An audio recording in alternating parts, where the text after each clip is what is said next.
Welcome to the Bubba Army YouTube channel. Awesome. I don't know who this is. Hello? Hello? Hey, tell Anna to shut the fuck up. Whoa. Alan. Wow. Now, see, sir, with your very mean-spirited, New York-leaning attitude, even if you didn't like Anna, that's just not real cool to say.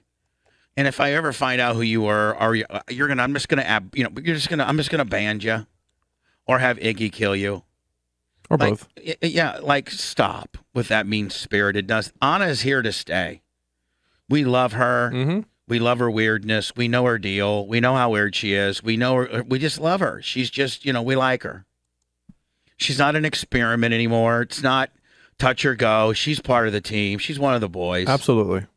So, and you know what? For honest to God, my current lineup, I feel that way about everybody. There's no. Listen, I've had lineups before where I didn't really like the feel a person gave me on the air. Mm-hmm. And I, in a roundabout way, wanted to somehow finagle something to make him quit or fire him. So it might have been a little bit tougher on him. But right now, man, there's not anybody that is currently a co-host or works here that I don't want to. Like Blitz, there's been people, not necessarily on the air, that have worked here over the years that were like, you know what, it's time for that guy to go. Right. I'm not mentioning any names, but you and I, have had a few conversations with, listen, you know what, such and such, I guess is kind of fed up. And it's been a while. Yeah. I'm not mentioning any names. Right. But this current lineup, I love there's nobody that I kind of don't like. And this is the first time that, I know of anyway, that literally everybody here gets along. Yeah, we really do. There's been, in the relatively near past. And it's also easier. There's only a few of us. There's not 25 of us here anymore. So, but still, there's no bad apples. Lummy, I love you to death and back. Buddy, you're my guy. Thank you. I love you too. And I know you're Stockholmed. Yes, sir. But I love you. I love your vibe. I love your loyalty. I love your little. You are funny. You're over. Thank you, sir. Over. Blitz, you frustrate me at times, but you're a necessary evil. You somewhat keep me centered. I try to. You really do.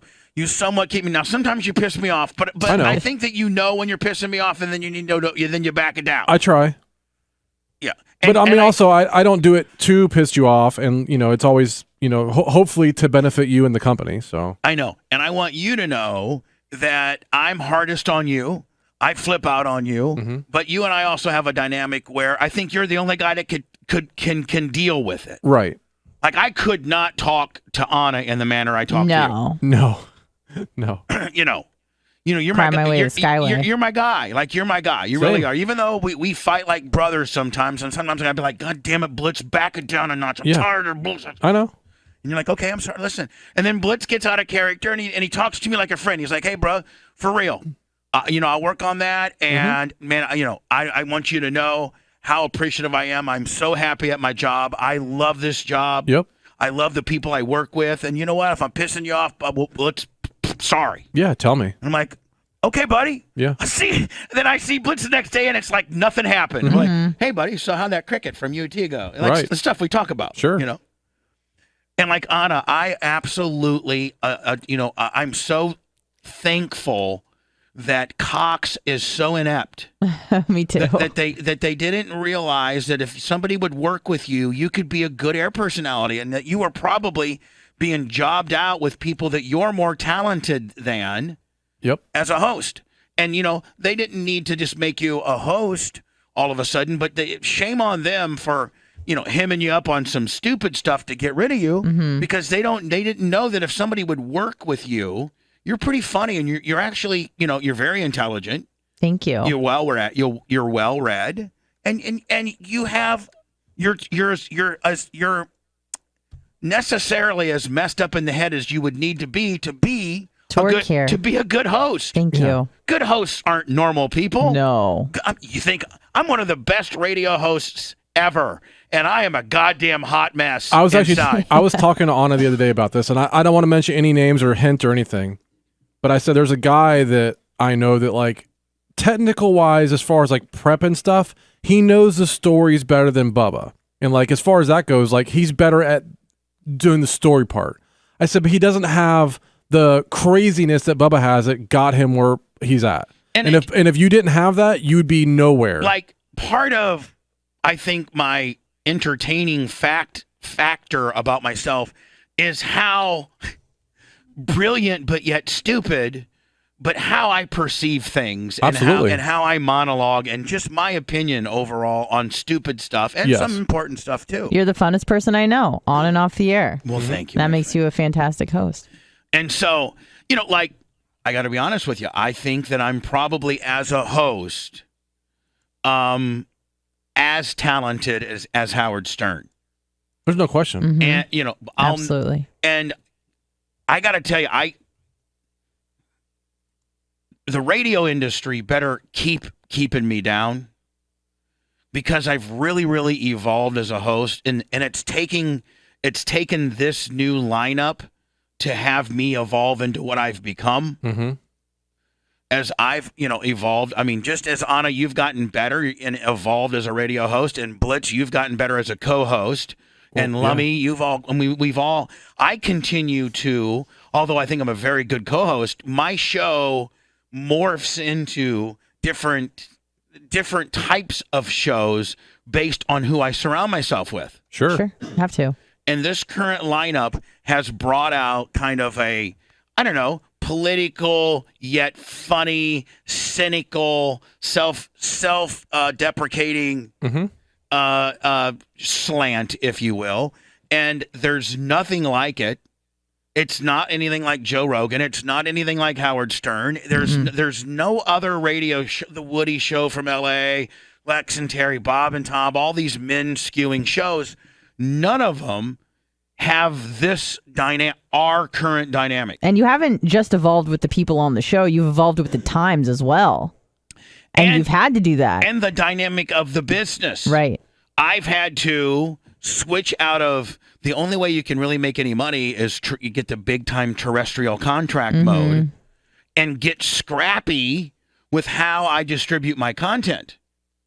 And me getting scrappy and learning how to maximize Facebook and learning how to maximize YouTube and learning how to podcast and learning, how to be the number one radio show in the world on Twitch while maintaining 8 affiliates terrestrially and being able to do a listener-based show paid for by the listeners, an info show, if you will, within a terrestrial world. Nobody is doing it except us.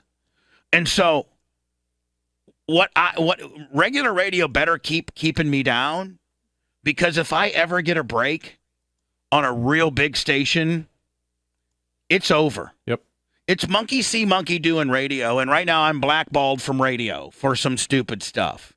And I've been off of and I'm not blackballed on the OGs like Lynn Martin, who still believed in me, and Charleston, and John Caracciolo and Shane and Stevie that gave me chances in Orlando, Melbourne, Gainesville, and Fort Walton Beach, Bruce Midori in Tampa, in Melbourne, Lynn at the Rattler. Lynn in Phoenix at the Rattler 97.3. Scare. But the big set, the Cox, the Beasleys, the iHearts. I've been basically blackballed by all of them. And boy, you better hope that somebody just doesn't roll me out on a big station. Because when I look at my Facebook and my YouTube and my Twitch numbers and I see how strong... Did you know, Blitz, our number 4 city in podcast downloads is New York? Yeah, that's awesome. Our number 6th city is Los Angeles. So Pittsburgh, obviously Tampa. And then if somebody could see the Tampa numbers alone, do you know that I do 50,000 downloads a month from Tampa, Florida alone? Now, wouldn't 98 Rock or 98.7 or somebody that needs a morning show in Tampa say, wow, we have the opportunity to get the best radio personality in the history of Tampa. Now, yeah, he's done some stupid stuff, but it's been 6 years. Don't you think don't you think that's a long enough timeout? 6 years? You would think so. I mean, there's guys that were in New York radio that did 18 months in federal prison. And the minute they got out, they got their job back. I mean, Right. And I'm not some jobber that's, been in dabbled in Tampa radio. I am the greatest of all time. And that guy you're going to put in a 6-year timeout, and that guy, the people of Tampa want him so bad that there's 50,000 downloads a month from that city alone. Isn't that some unbelievable daddy that you would say, wow, if somebody would put him on a big, sexy FM station in Tampa. By the way, I'm not being disrespectful to Bruce Midorty because I love AM 820, and thank you, and I'm so very thankful for Brad and for Big Woody. I mean, I've known Woody; he's been a friend since I got to this market. Yeah. But let's just be honest. If I was on a super big, sexy FM, one of my former stations, 98 Rock or 98.7, let's just be dead honest. I would be number one in Tampa, lights out. I still baffles me why 98 Rock wouldn't put you on. I mean, Anna, Tampa radio. Would we not be? And the show that we put on, there's no show, there's no morning show like it. No. It's the only thing that you'd be able to hear in terrestrial radio in Tampa that No. sounds like a big time show. Yes, because we're all in the same studio together, which is great, which most people aren't doing. That just in the quality of the show. And the We're not content. doing games. We're not doing Sporkle. We're not doing today's birthday horoscope. We're not trying to burn through time, which I feel like a lot of shows that I've listened to. It seems like they're just trying to eat up time. Like, what can we maybe talk about the next segment just to get past to get to that 10 o'clock hour? And we have so much time that we have so much stuff to say that we have to do 2 shows to get it do all an in after one. show because there's spillover. But if we would be on 98 Rock, let's just say 98 Rock, or on the Shark. The Shark. Mm-hmm. If we were on either one of those, preferably 98 Rock, it's got a better signal. But that being said, I would be number one, men 25-54, and probably adults 25-54 in less than 90 days. So that. As a company, you hate me so much and you're so scared of me that you cannot see how the show has evolved. You can't see my digital numbers and see that you would absolutely be number one in 90 days. Whatever flack you're afraid of, whatever backlash you're afraid of, whatever internet troll brigade or Twitter deal that you're afraid of, whatever backlash that you feel you're going to get, you're going to be number one. Like you said, Blitz, it baffles. I mean, I didn't touch a kid. Mm-mm. I didn't beat a woman. I didn't embezzle a bunch of money from grandma's 401k.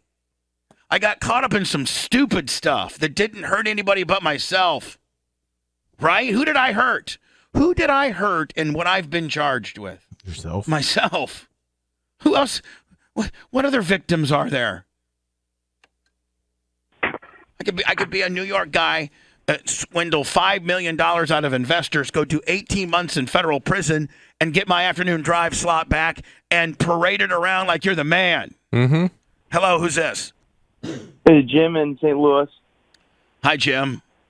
Hey, the thing that I see is that the thing about Howard Stern and Woody and all these guys, they've changed so much, but they're consistently doing what is popular.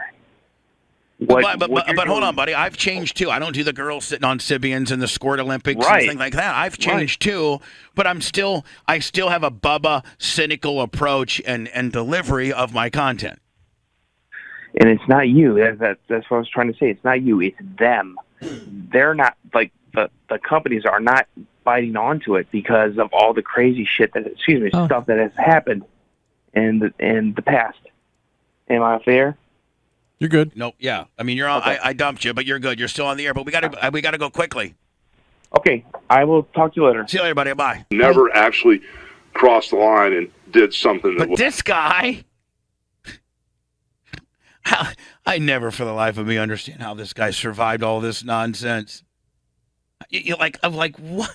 How do you survive that? Was, No, and that's the thing. I what do you consider? I mean, I might have crossed the line. No, I don't. I could consider crossing the line. You and I could have as much beef as we want. I don't. We never. So, Lummy, you'll do your little lawnmower gimmick tomorrow? Yes, sir. All right, buddy. I'll have it looking good for the party. I think the party has begun. It has. I got it had yes. to have. Yeah, it Barb is upon us. Barb Upon has been Brandon. officially started. That's so awesome.